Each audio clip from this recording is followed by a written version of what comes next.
the Las Vegas race really does have one of the more fun, more exciting betting markets that honestly I still need to look into a little more as the weekend goes on.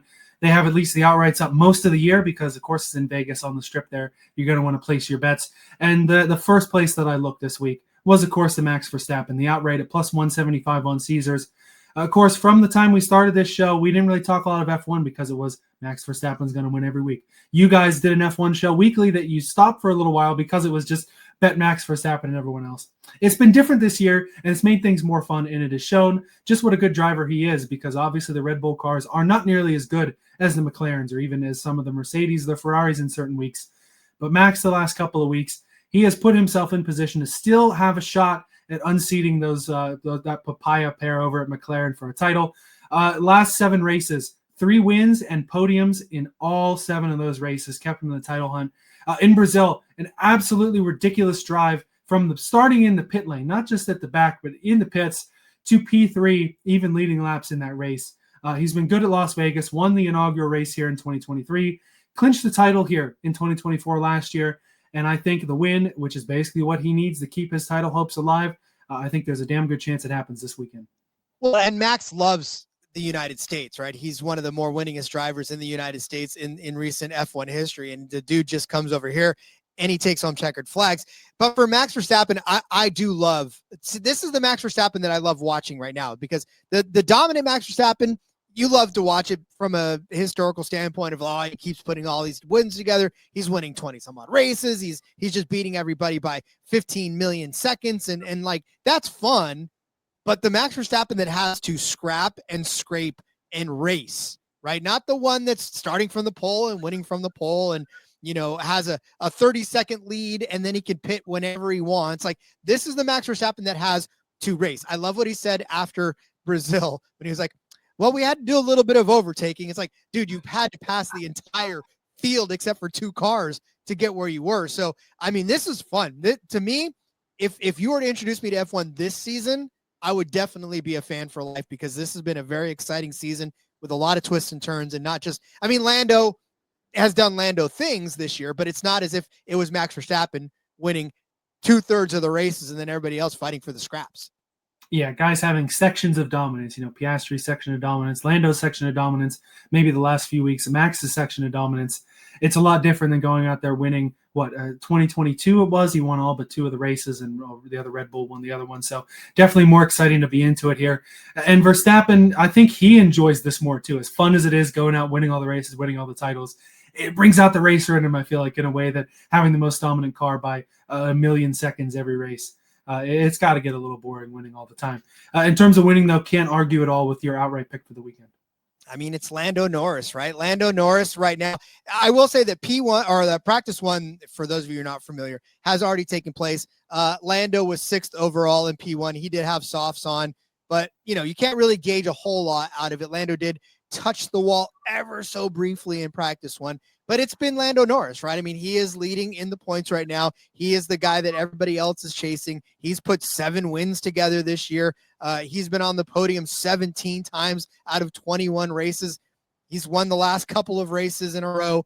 I mean, he is this year what Max Verstappen sort of was a couple of years ago before he won 20 races in a season, right? He's just been that dominant guy that he's gone through a couple of rough stretches, right? 18th at the Dutch Grand Prix, 18th in Canada. But outside of that, he's either been on the podium or inside of the top 10 in all of those races. In fact, he's been outside of the podium only 4 times this year off of the podium in 21 races. He's only missed the podium 4 times. So Lando Norris, especially at plus 275 over on ESPN Bet, that's not the kind of numbers you're getting on Max Verstappen last year, right? Max Verstappen to win was like minus 150 almost every single week. So Lando Norris at almost 3-1, got to grab him. Yeah, it's been a great year for McLaren. He's really evolved from a guy who, midway through last year, still was looking for his first Grand Prix win, and now the dominant driver this year. I don't think he can mathematically clinch the title on points this weekend, but he can pretty much set himself above and beyond. If you saw those practice results up, who was near the top of the board there? You said Lando was P6? Yeah, so P6, the practice results, Charles Leclerc was the first guy on the board, Alex Albon for Williams, Tsunoda for Red Bull, Verstappen was 4th, Sainz 5th, Lando 6th, You had Isaac Hadjar in the mix, Piastri, 8th, Russell and Antonelli rounded out the top 10 in practice. Gotcha. Yeah, good to know. And I know the practices in F1, kind of like they are in NASCAR sometimes, certainly a lot of variance and don't necessarily tell you what's going to happen in the race, especially because it's mandated that, twice a year they have to give up a practice session to one of the younger drivers. So sometimes you can learn nothing from practice at all. My next bet, though, I wanted the Mercedes to be a little higher there because they ran pretty well here last year. And my big juicy bet of the week is a minus 300 for Kimi Antonelli to run top 6 in this race over on Caesars. Mercedes ran 1-2 here last year with George Russell, pretty well dominating the race, and Hamilton finishing P2. And I think the title battle will have the title battle cars at the front. I think the speed for this Italian young gun should be there. He's finished top 6 in 4 of the last 5 races, recovering from kind of a tough middle of the year. I know the points are different than what they were when I believe it was Hamilton had the record for rookie points, but Antonelli has now surpassed that. Really solid rookie season, and I think he's going to continue to round out with some top finishes. And, I believe in it because how often do I drink a minus 300 juice bet? Not very often, but I have faith in the Italian whiz kid this weekend.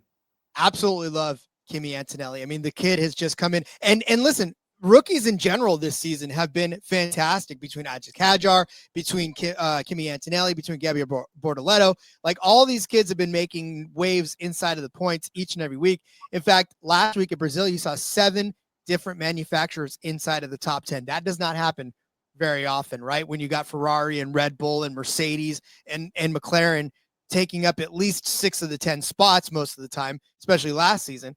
But, you've got these young kids that have coming in and they're not scared and they're driving their ass off. In fact, Kimi held off Max. If it weren't for Kimi holding Max off, I think Max would have been on another step up on the podium, but Kimi drove his ass off and held him off. So I love Kimi Antonelli this week. And I mean, for the rest of the season, to be honest with you.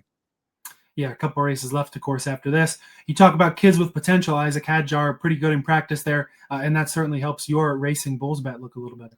And here's what's funny, right? So Liam Lawson gets the Red Bull seat at the beginning of the season, ends up losing it to Yuki Tsunoda. Actually ends up losing it a couple of different times before they brought in Yuki Tsunoda, but they sent Liam Lawson down into the Racing Bulls squadron there, and he ends up with a 7th place finish last week at Brazil, a 5th place in Baku, 8th at the Hungaroring, 8th at Spa, 6th at Spielberg. Like, he's been putting together decent points finishes all season long. And it's funny to me because you go down there and you think, oh, well, my season's over and I'm not going to do all that good. But he's actually been putting together a really solid season so far for Liam Lawson as part of that Racing Bulls. He's got an average finish of 13.1. Isaac Hadjar, like you said, one of those rookies just coming in, making a very, very solid start or solid career for him already. 11.5 is his average finish so far this season. He finished 8th last week in Brazil. He finished 10th at Baku, 10th at Monza, 3rd at the Dutch Grand Prix, putting together some really solid runs, right? 7th at Cantignola, 6th at Monte Carlo, 9th at Imola, 10th at Jeddah. He's been one of those guys that Isaac Hadjar has been that I'm a solid points finisher on each and every week. And I mean, both of these guys have the potential. They did it last week in Brazil. I feel like they might be able to do it again in Las Vegas this week. I do like this bet because the Racing Bulls cars have been really solid this year. You can almost make the argument that maybe the car a little more important than the driver at times in F1. That's kind of been the case. Both of these cars have run better than the second Red Bull, maybe even into last year too, with how much Checo struggled there.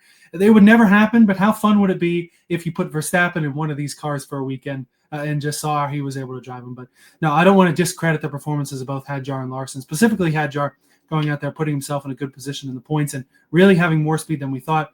I think it was the first race of the year, got in the rain a little bit, crashed out on the formation lap. So thankfully he's been able to recover and has had a really solid season over there for the Red Bulls. And yeah, it'll be fun to see how they kind of play the musical chairs. Those are the only seats unfilled in next year's grid, are what's going to happen with the RB cars and what's going to happen with the second Red Bull. We'll have to see that everyone's going to make their arguments for where they want to be. And maybe for these two guys, they're like, we're okay. We'll stay here. You fill that seat another way.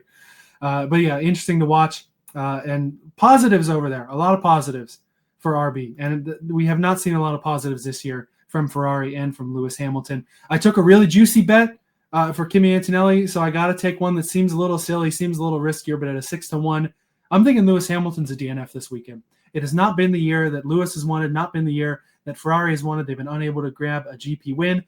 Lewis has not ran as consistently as he would hope. The cars are not quite there for him. And I think it can go poorly here as well, even if it's something not of his own doing. Somebody can send him into a turn a little bit, shove him into the fence and knock him out. And it's not that this hasn't happened lately for him. 2 crashes in the last 7 races for Hamilton, including most recently in Brazil. I think it very well could happen again this weekend. And like I said, balancing out the car a little bit, going with a little silly one, but things just kind of blend together to where maybe one of the biggest stars in F1 is not shining when the lights are brightest, so to speak. This is like when you move into a house that you think is just so much more beautiful than the house you were living in before, and you open up and there's mold everywhere. Like you try to step through the floorboards and your foot rolls through. I feel like Lewis Hamilton just is not settled into this house yet, and it just doesn't feel like there's any sort of comfort level for Lewis in this. I mean, this was the dream job, right? This was what you were wanting for your entire career. Well, maybe not your entire career, but this is you're driving for Ferrari. And it just hasn't happened to anything yet. So I feel bad for Lewis. I think putting a DNF on him for 6-1 might be it's a good way to feel better if something bad happens to him again.